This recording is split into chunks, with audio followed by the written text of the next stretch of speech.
성경을 해석하는 방법 중에 하나가 뭐가 있냐면 알레고리적인 해석이다라는 표현을 쓸 때가 있어요. 이 알레고리라는 말을 또 많이 들어보지 않으셨을까 생각이 드는데, 이 말의 뜻은 이런 겁니다. 무언가를 다르게 말하는 것, 그걸 알레고리적인 표현이다라는 말을 쓰는데, 그리스어 알레고리아라는 뜻에서 나온, 그 말에서 나온 의미다라고 해요. 이제 문학적인 표현이고 문학적인 비평을 할 때 갖는 표현 방식이기도 하죠. 대표적인 게 이런 겁니다. 여러분, 이솝 우화 잘 아시죠? 이솝 우화. 이솝 우화 하면 여러분 어떤 이야기가 여러분 머릿속에서 떠오르십니까? 아마 뭐 각자들 어떤 이야기가 떠오를 터인데, 저는 그 중에 하나가 개미와 배짱이 이야기가 생각이 나요. 우리가 개미와 배짱이 이야기를 혹시 여기 모르시는 분들 계신가요? 모르시는 분 계시면 손을 들어주시면 제가 나중에 동화책을 사드리도록 하겠습니다. 너무나 짧은 이야기지만 그 의미를 우리는 너무나 잘 알아요.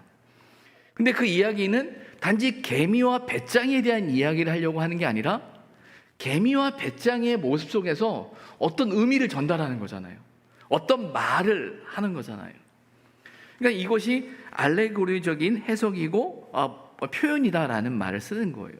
말 그대로 풍자와 교훈이 담겨진 이야기죠. 어떤 A라는 주제를 말하기 위해서 B라는 주제를 가지고 표현하는 양식이 바로 알레고리다라는 거예요. 그러다 보니까 이 알레고리적인 표현과 해석을 할 때 중요한 건 표면적인 의미보다 그 뒤에 숨겨진 내면적인 의미가 더 중요한 거예요.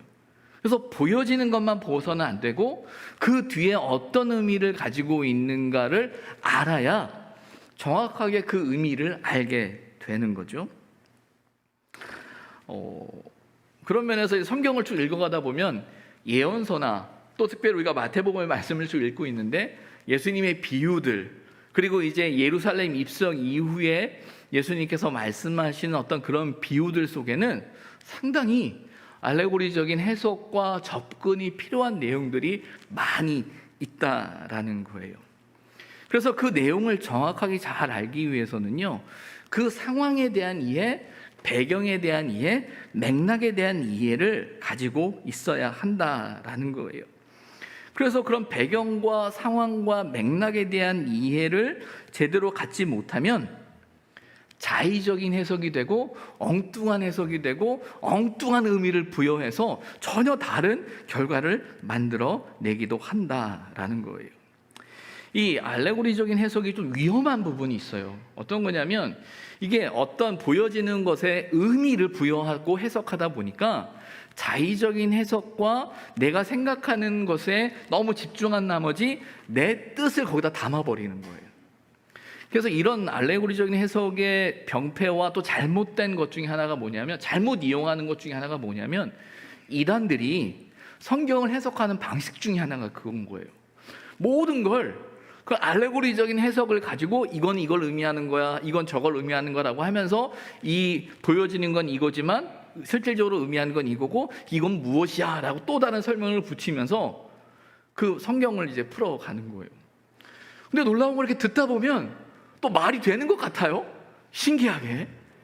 이제 그러다 보면 말이 된다라는 생각 때문에, 내가 이해했다라는 생각 때문에 그 말이 맞다라고 생각한 나머지, 야, 대단한 말씀이다, 대단한 해석이다 라고 착각하는 그런 모습이 종종 있음을 보게 되는 거예요. 자, 우리가 앞서서 예수님께 그 대제사장들과 바리새인들이, 장로들이 당신의 권위가 어디서 나온 것이냐라는 그 질문 앞에서 예수님께서는 두 가지 비유로 먼저 얘기를 하셨어요.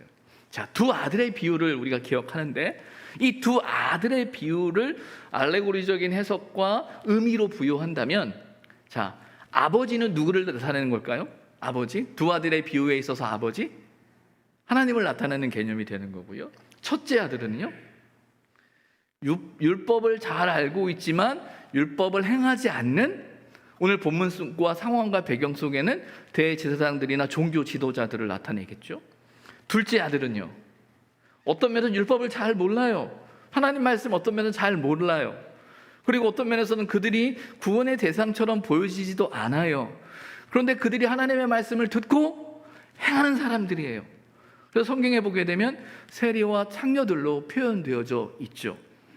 그래서 첫째 아들과 둘째 아들에 대한 이야기를 던지시면서 누가 하나님의 말씀을 행하는 사람이냐라는 그 말씀을 하고자 하시는데, 그 두 아들의 비유를 통해서 결국은 종교 지도자들이 하나님의 말씀을 안다라고 말하지만 말씀대로 행하지 않고 있지 않냐라는 이야기를 하고 있는 거죠. 포도원의 품꾼의 비유 여러분 생각해 보십시오. 포도원 주인은 누굴까요? 이제 하나님이 되는 거겠죠.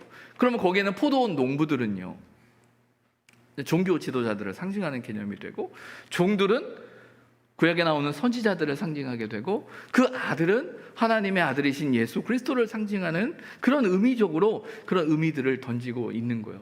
이야기하고 있는 거죠. 그래서 중요한 건 그들이 주인을 알지 못하고 주인을 인정하지 못하고 또 아들마저도 죽이면서 그 포도원을 갖고자 하는 잘못된 생각을 하고 있는 그들을 보면서 결국은 그 포도원이 그들에게 가지 않고 다른 농부들에게 주어진다라는 그 이야기 속에서 이 다른 농부가 갖는 이제 의미들을 찾게 되는 거예요. 그래서 교리적이거나 또 이제 로마서로 넘어가거나 하다 보면 이 다른 농부가 또 이방인이 되기도 하고 하는 어떤 그런 의미들을 갖게 되는데, 중요한 건 그런 알레고리적인 그 해석 속에서 전체적인 이야기, 이야기는 다른데 내용은 같다라는 사실을 우리는 알게 되는 거예요.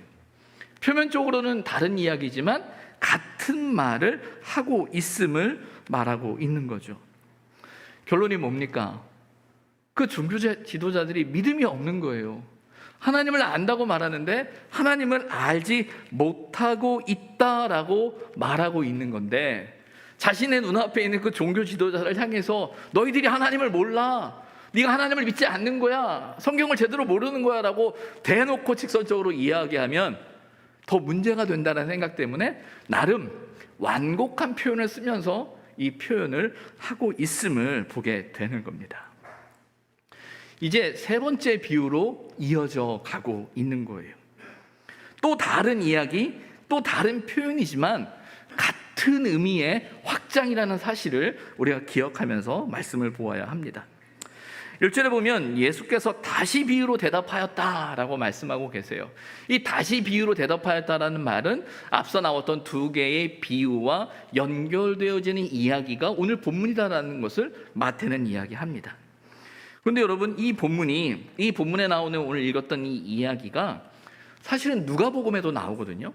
누가복음 14장에 보면 이제 똑같은 이야기가 나와요. 어떤 면에는 내용은 같은데 차이는 뭐냐면 맥락이 달라요. 맥락이 다르다라는 거예요. 그런데 마태복음은 이 내용을 앞선 두 비유와 연결시켜서 다시 비유로 말씀하고 있다라는 이 표현 속에선 이 내용을 앞선 두 개의 이야기와 연결해서 우리에게 말하고 있는 거예요. 그럼 이 말은 뭐냐면 앞선 두 이야기와 같은 맥락이고 그 이야기의 의미들이 무엇인지 이 세 번째 이야기를 통해서 더 구체화시키고 있음을 이야기하고 있는 거죠. 그 이야기의 배경이 2절에 나옵니다. 천국은 마치 자기 아들을 위하여 혼인잔치를 베푼 어떤 임금과 같다. 이 비유에 대한 제목이 혼인잔치의 비유라고 해요. 혼인잔치를 열어놓고 혼인잔치에 대한 이야기를 하고 있는 겁니다. 천국은 마치 뭐뭐와 같다라는 이 표현은 단지 천국은 뭐다라는 말로 표현하고 있는 게 아니라 이런 말이겠죠. 어떤 임금이 자신의 아들을 위해서 혼인잔치를 열고 사람을 초대했다라는 거예요. 근데 그 상황 속에서 빚어지는 사람들의 모습이 나와요. 그래서 그 사람들의 모습을 보면서 천국이 어떤 것인지, 또 천국의 하나님의 그 혼인잔치에 참여함이라는 것이 어떤 것인지, 그리고 어떤 사람들이 그 혼인잔치를 누리게 되는지 오늘 말씀이 우리에게 이야기하고 있다라는 거예요. 특별히 앞서 종교 지도자들을 향해서 하나님의 나라를 너희는 빼앗기고라는 말씀을 하고 계시거든요. 이 말씀 속에서 그들이 왜 하나님의 나라를 천국에 들어갈 수 없는지, 왜 그들에게 천국 하나님의 나라를 얻게 그들이 가지고 있고 또 그들에게 우선이 주어졌음에도 불구하고 그들이 왜 하나님의 나라를 놓치게 되었는지 오늘 본문이 이야기하고 있는 것이죠. 어떤 일이 벌어지고 있습니까? 임금이 손님을 청했다라고 성경은 이야기하죠. 근데 중요한 건 그들의 반응과 그들의 태도라는 거예요. 3절에 보면 이런 표현이 나옵니다. 3절에 그 종들을 보내어 그 청한 사람들을 혼인잔치에 오라 하였다라고 되어져 있어요. 이 본문에 대한 이해를 갖기 위해서 여기 나오는 그 청한 사람들이라는 의미를 좀 더 생각해야 합니다. 이 청한 사람들이란 말은 뭐냐면 이미 그 혼인잔치에 온다라는 사실을 스케줄을 확인한 사람들이라는 거예요. 갑자기 어느 행사 때문에 누구한테 연락한 게 아니라 이 청한 사람들이다. 그 청한 사람들이라는 표현에는 어떤 게 있냐면 이미 그 잔치 자리에 올 사람들에 대한 리스트를 다 해놓고 그들의 일정과 그들이 올 수 있는지를 다 파악해 놓은 사람들이라는 의미예요. 그러니까 그 일정을 확인할 때는 언제 그 혼인 잔치가 있고 임금의 아들의 결혼 잔치가 있으니까 당신 오실 수 있습니까? 라고 하면서 스케줄을 다 확인하고 그날을 맞춰 놨다라는 거죠. 그리고 나서 이제 때가 되어서 그들에게 혼인 잔치에 오시라고 초대를 하고 있는 거예요. 그때 말씀드렸던 그 잔치가 이제 열립니다. 오시면 됩니다라는 거죠. 이 상황 속에는 아마 그 잔치를 빛낼 또 잔치에 함께할 사람들에 대해서 임금은 그의 종들을 시켜서 나름대로 선별을 했을 겁니다. 구분을 했을 거예요. 누구를 불러야 할 것인가, 누가 함께해야 될 것인가 라는 생각을 하면서 그들에게 연락을 하고 확인을 했던 거예요. 그런데 3절에 보니까 그렇게 확인이 다 되고 그들에게 이제 연회할 날이 되어서 연락을 했는데 그들의 반응이 오기를 싫어하거늘이라고 되어져 있다라는 거예요. 그 초대에 사람들이 오기를 싫어했다라는 거예요. 근데 여기서 여러분 이 오기를 싫어했다라는 이 표현에 대한 의미가 어떤 거냐면요. 갑자기 연락을 받아서 어느 일정을 마쳤는데 갑자기 어떤 일정의 변화가 생겨서 내가 못 가는데 그게 아닌 거예요. 이 오기를 싫어하고라는 이 표현 속에 갖는 그 의미는 어떤 게 있냐면 갑작스러운 일정의 변화가 아니라 계속적인 반복적인 거부와 거절의 의미가 담겨져 있는 거예요.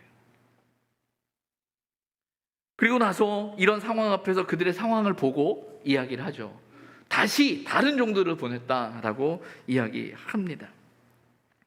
모든 걸 다 갖춰놨으니까 당신은 오시기만 하면 됩니다.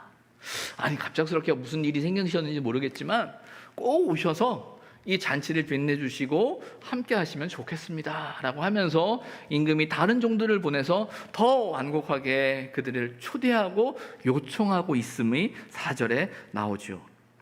그런데 이어지는 5절에 보게 되면 갑작스럽게 그들의 태도가 더 변하게 되는 걸 보게 돼요. 5절에 뭐라고 되어져 있습니까? 그들이 돌아보지도 않고 라고 되어져 있어요. 앞서서 오기를 싫어했다라는 말 속엔 뭔가 그 마음 속에 심적인 부담이나 여러 가지 생각들 때문에 그런 부정적인 부담적인 생각이 있었다고 하면 돌아보지 않고라는 이 말은요, 개의치 않았다, 무시했다라는 거예요. 그 부름에 대해서, 그 초청에 대해서 무시하기 시작한 거예요. 무의미하게 생각한 거예요. 말 그대로 가볍게 여기고 그거에 의미를 두지 않았던 거예요. 그래서 이어지는 본문에 뭐라고 나와져 있습니까? 한 사람은 자기 밭으로 가고 한 사람은 자기 사업을 위해서 하러 갔다라고 되어져 있는 거예요. 아니 임금이 불렀는데 어떻게 밭에 갈 수 있고 어떻게 자기 사업을 하러 갈 수 있을까라고 생각하지만 그렇게 할 수 있었던 건 그들이 거기에 의미를 두지 않고 있었다라는 말입니다. 그런데 이어지는 6절에 보게 되면 더 상상할 수 없는 일들이 벌어져요. 왜 이런 일이 벌어지는지 모르겠는데 그 남은 자들이 종들을 잡아서 모욕하고 죽였다라고 되어져 있어요. 아니, 혼인잔치 오라고 보낸 사람들이고 혼인잔치에 초대하라고 간 종들인데 그들을 모욕하고 잡아서 모욕하고 아니 이렇게까지 해야 되는가라는 생각이 들죠. 어찌 보면 이 표현은 그들의 적극적인 거절일 거예요. 적극적인 무시일 거예요. 다시는 우리와 관계할 필요 없다. 어떤 면에서 당신은 우리 임금이 아니다 라고 말하는 듯한 그런 과격한 감정이 여기에 담겨 있는 것처럼 보여집니다. 이 모습 앞에서 7절에 뭐라고 되어져 있습니까? 임금이 노해서 군대를 보내고 그 살인한 자들을 다 진멸하고 동네를 불살아버렸다. 아니, 무슨 대단한 일이라고. 혼인잔치 초대하고 혼인잔치를 벌이려고 했던 그 일인데 군대까지 보내고 동네를 다 멸하고 그 동네를 불살랐다라는 이 상황이 주는 말이 조금은 이해되지 않는 거예요. 여기서 여러분, 이 알레고리적인 해석과 성경 이해의 부분에 있어서 너무 표면적인 이야기에 집중하면 그 방향과 본질을 잃어버리는 거예요. 여기서 이렇게 조금은 과장된 표현을 쓴 이유가 있는 거죠. 그 이유는 뭡니까? 말 그대로 그들의 선택, 그들의 행동의 심각한 문제성을 이렇게 표현하고 있는 거예요. 근데 이거를 실제적인 일처럼 생각해가지고 여기 의미, 이거 어떻게 이럴 수 있어? 라는 거 생각하는 게 아니라는 거죠. 이런 어떤 그들의 가지고 있는 이 심각함이 이 극적인 표현으로 나타나고 있음을 보게 됩니다. 이에 8절에 임금이 종들에게 이렇게 이야기를 합니다. 안타까운 마음으로 하소연하듯이 이야기하는 거예요. 혼인잔치는 다 준비되어져 있는데 오기만 하면 되는데 함께 하기만 하면 되는데 왜 그들이 오지 않는가 하면서 청한 사람들이 합당하지 않다라는 표현을 쓰고 있는 거죠. 여기서 이제 합당하다라는 말은요, 가치 있는, 존중할 만한 이라는 뜻을 가지고 있어요. 그러니까 그들이 합당하지 않다라고 표현하는 그 말 속에는요, 그들이 그 상황에, 그 초대에, 그 부름에 맞지 않다라는 말이기도 하지만 또 중요한 건 그들이 그 부름을, 그 가치를, 그 초대를 무가치하게, 무의미하게 생각하고 있음을 이야기하고 있는 거죠. 근데 중요한 건 그들은 1차적인 초청의 대상이었다라는 거예요. 선택되었다라는 거죠. 오라고 부름을 받은 사람들이라는 거예요. 그런데 그 초청의 대상이었던 그들이 그 부름 앞에서, 그 초대 앞에서 그들의 모습은 뭐냐면 무가치하게 생각하는 거예요. 무의미하게 생각하는 거예요. 거기에 갈 필요 없다라고 생각하고 자신의 생각대로, 자신의 모습대로 행하고 있는 거예요. 자, 여기까지 생각해 볼 때 알레고리적인 해석으로 이 의미, 무슨 말을 하려고 하시는 건가? 라고 생각해 보면, 자, 임금은 또 누구를 이야기하는 것 같습니까? 하나님에 대해서 이야기하는 것 같죠. 아들은 예수님을 이야기하는 것이고, 청함을 받는 사람들이다 라고 표현되어져 있는 상황은 좁게는 종교 지도자들을 가리키는 거예요. 물론 이것이 더 확장되어져서 로마서에 가서 하나님의 구원에 대한 이야기를 하고 이스라엘 백성에 대한 이야기를 할 때 그 의미가 조금은 더 확장되기도 합니다. 그러나 본문 속에서는 그렇게 되어져요. 종들은요, 앞서도 이야기한 것처럼 선지자들이겠죠. 하나님의 말씀을 전하고 하나님의 뜻을 전하고 하나님이 초대하고 구원으로 초대했음에도 불구하고 그들이 전혀 반응하지 않는 그들의 모습을 그리고 있다라는 거예요.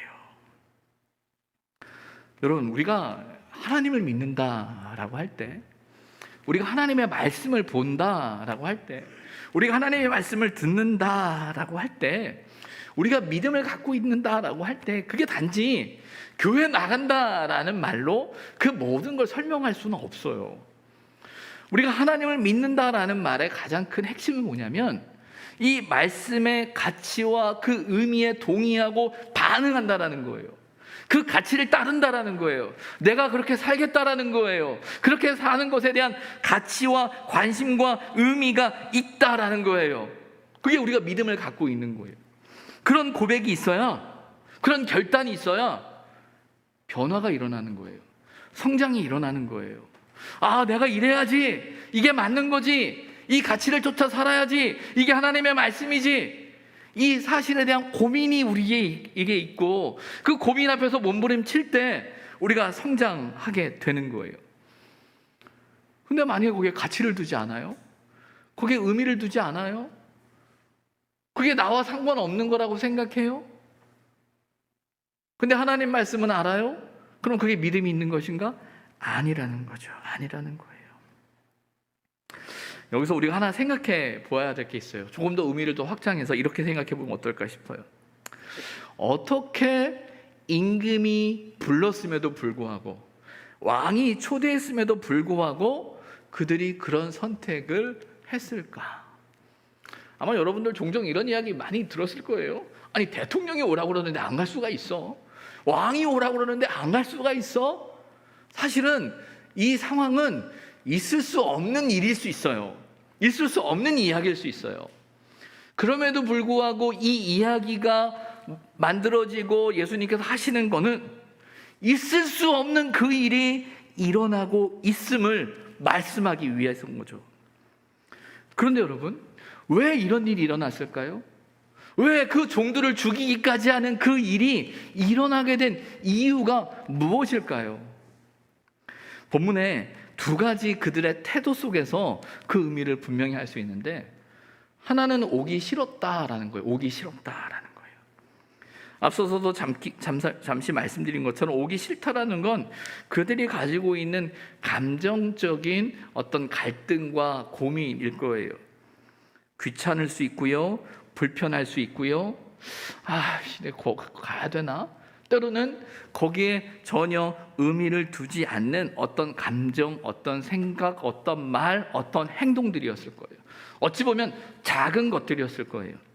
근데 중요한 건 그게 반복되어지는 거예요. 계속 반복되어지다 보니까 어떻게 되냐면 싫은 일이 중요한 일이 돼버리는 거예요. 여러분, 종종 그 말씀을 드리는데, 뇌는 어떤 가치를 판단하는 기준을 갖고 있지 않다라고 해요. 그럼 어떻게 선택하느냐? 반복적인 행동과 습관이 어떤 선택을 만들어내는 게 뇌의 기능 중에 하나라는 거예요. 습관이 무섭다라고 말하는 게 뭐냐면, 우리가 계속 어떤 일을 반복하다 보면 머릿속에서 뇌가 그게 중요한 일이 돼버린 거예요. 그래서 그렇게 하는 거예요. 근데 중요한 건 좋은 일이든 나쁜 일이든 구분되지 않는다라는 거예요. 좋은 일도 계속 반복하다 보면 그 좋은 일이 습관이 돼서 그렇게 행동을 하게 돼요. 근데 나쁜 일도 계속 반복하다 보면 나도 모르게 그게 습관이 돼서 그렇게 행동한다라는 거예요. 오기 싫어한다라는 이 말 속엔 그들이 의미를 두지 않기 시작하는 어떤 상황과 그 일들이 반복되어졌다라는 거예요. 여러분, 우리가 구약의 말씀을 쭉 읽어 내려가다 보면 이스라엘 백성에 대한 표현이 나오는데, 그 표현 중에 하나는 뭐냐면 그들이 하나님의 말씀을 듣기 싫어했다라는 말이 나와요. 하나님께서 이스라엘 백성을 출애굽시키시고 가나안 땅에 입성하게 하시고 그들에게 하나님의 백성으로서 그들을 지키시고 인도하시는 구원의 역사를 보여줬음에도 불구하고 하나님의 말씀을 듣기를 싫어하는 백성이다, 목이 굳은 백성이다, 그런 표현이 나온단 말이에요. 뭐냐면 그들의 그런 모습들이 반복되어진 거예요. 반복되어지다 보니까 그런 습관이 배어버린 거예요. 그런 상황 속에서 감정과 생각의 문제가 행동의 문제로 바뀌어버리는 거예요. 그게 바로 돌아보지 않다라는 말과 함께 자기의 밭으로 가고 자기의 사업체로 갔다라고 말하고 있는 겁니다. 여러분, 우리의 신앙생활은요, 습관이 중요해요. 이 코로나의 상황이 어찌 보면 우리의 신앙의 가치와 의미를 새롭게 하는, 좋은 말로 말하면 리셋시키는 의미일 수도 있지만, 어찌 보면은 우리가 지금까지 나름대로 가치 있게 의미 있게 생각해왔던, 반복되었던 어떤 신앙의 그 자리를, 그 가치를 흐트러 놓는 것일 수도 있어요. 여기서 우리가 이 가치를 잃어버리면, 의미를 잃어버린 채 어떤 행동을 계속 반복하다 보면 반복되어지는 그 일이 가치가 되어버릴 수 있다는 거예요. 이제 1년 반 넘게 온라인 예배를 계속 드려요. 정말 이 예배가 하나님 앞에서 어떻게든 우리가 예배를 드리고자 하는 어떤 그런 몸부림과 우리의 수고와 또 하나님 앞에 이렇게 나아가고자 하는 어떤 우리 중요한 선택들이 우리에게 있죠. 근데 사람들이 보이지 않고 나 혼자 모니터 앞에서 또 핸드폰 앞에서 하다 보면 흐트러질 수밖에 없는 게 우리의 모습인 거죠. 물론 코로나 상황 때문에 더 하나님과 깊이 교제하시는 분들, 더 정말 아무것도 할 수 없는 상황이 하나님만 생각하게 하는 그런 경험을 하고 계시는 분들도 있음을 알아요. 하지만 한편으로는 우리가 어떻게 우리의 의지와 상관없이, 우리의 선택과 상관없이 반복적으로 어떤 일들을 계속하면서 나도 모르게 그냥 고정되어지는 상황이 될 수 있다라는 거죠. 사실은 이제는 이제 백신도 나오고 또 정부에서 말하는 사회적 거리두기나 그런 부분들이 완화되어진다는 어떤 기대 때문에 그래도 이제 다시 우리가 모입시다, 또 모여서 하도록 하고 의미를 둡시다라고 하면서 말씀을 드렸는데, 뭐 아시는 것처럼 갑자기 800명 가까이 또 감염자가 나오기 시작하고 또 사회적 거리두기가 더욱더 뒤로 미뤄지고 하는 여러 가지 상황들을 보면서 아직은 좀 더 조심스럽다라는 마음이 아마 교우들에게 있을 거고 또 제게도 있어요. 하지만 우리가 놓치지 말아야 되는 것, 우리가 가치를 둬야 하는 것, 우리가 의미를 둬야 하는 것조차도 내려놓아서는 안 된다는 거예요.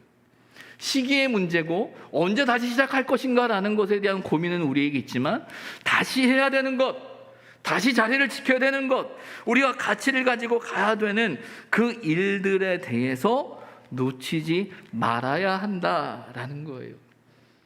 우리의 삶을 보면서 나도 모르게 무의식적으로 습관적으로 행하고 있는 일들, 그리고 뭐 괜찮지라고 생각했던 그 일들이 어느 순간 전혀 다른 행동을 만들어낼 수 있다는 사실을 우리는 분명히 기억해야 한다라는 거예요.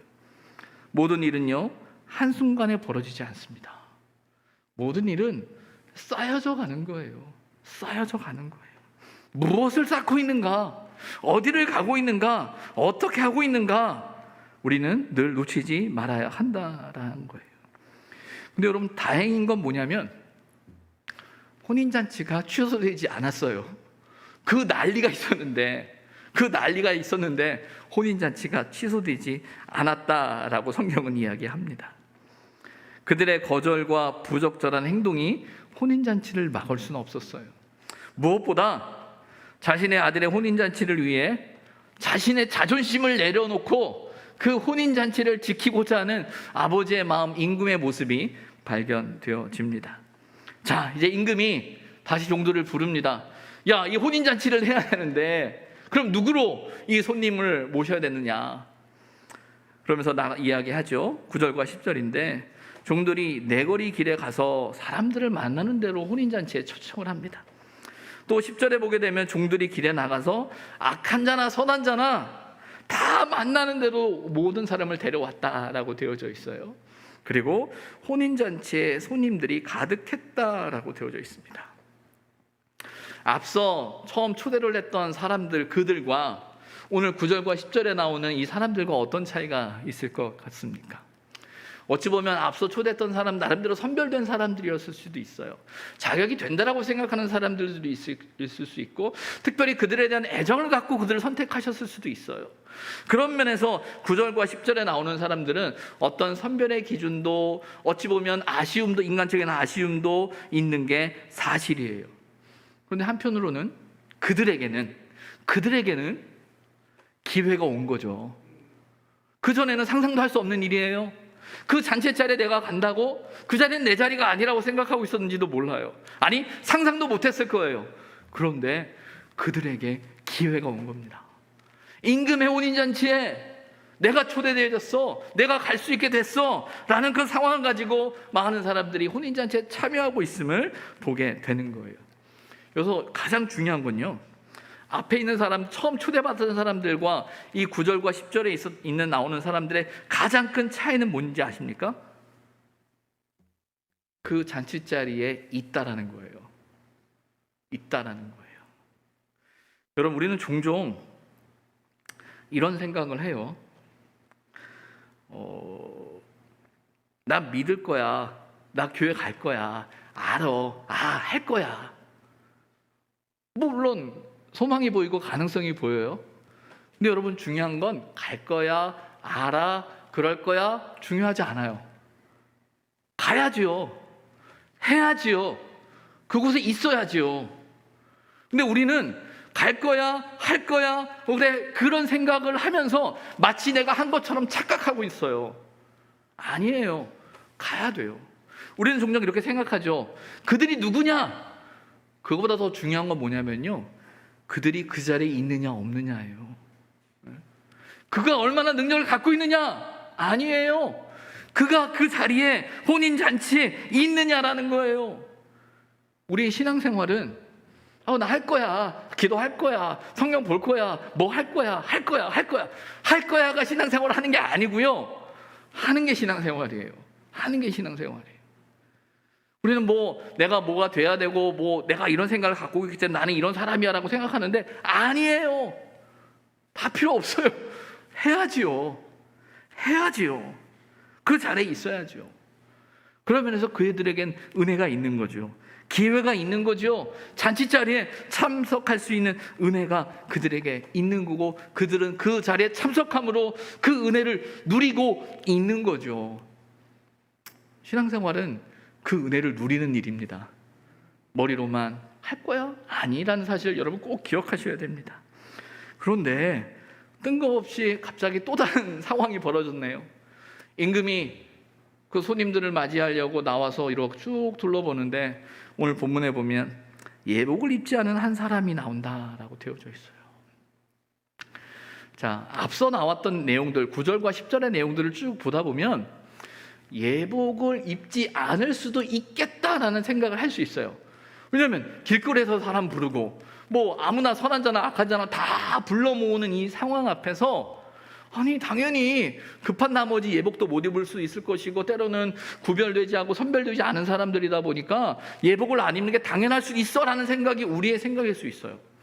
근데 여기서 예복에 대한 문제를 갖는 이유는 뭐냐면요, 우리의 생각처럼 그들에게 그런 상황이니까 없을 수 있어가 아니라, 중요한 건 임금님의 혼인 잔치라는 거예요. 왕이 배설한, 왕의 아들을 위해서 배설한 혼인 잔치에 참여할 때는 그게 누구든 그 잔치에 맞는 예복을 입는 것이 당연하다라는 거예요. 그게 전제되어져 있는 거예요. 예복을 입지 않으면 그곳에 참여할 수 없는 거예요. 예복은 어떤 의미냐면 그 자리의 의미, 그 자리의 가치에 대한 반영인 거예요. 그 혼인잔치에 참여했다라고 할 때 그 예복은 그 자리가 어떤 자리인지에 대한 고백인 거예요.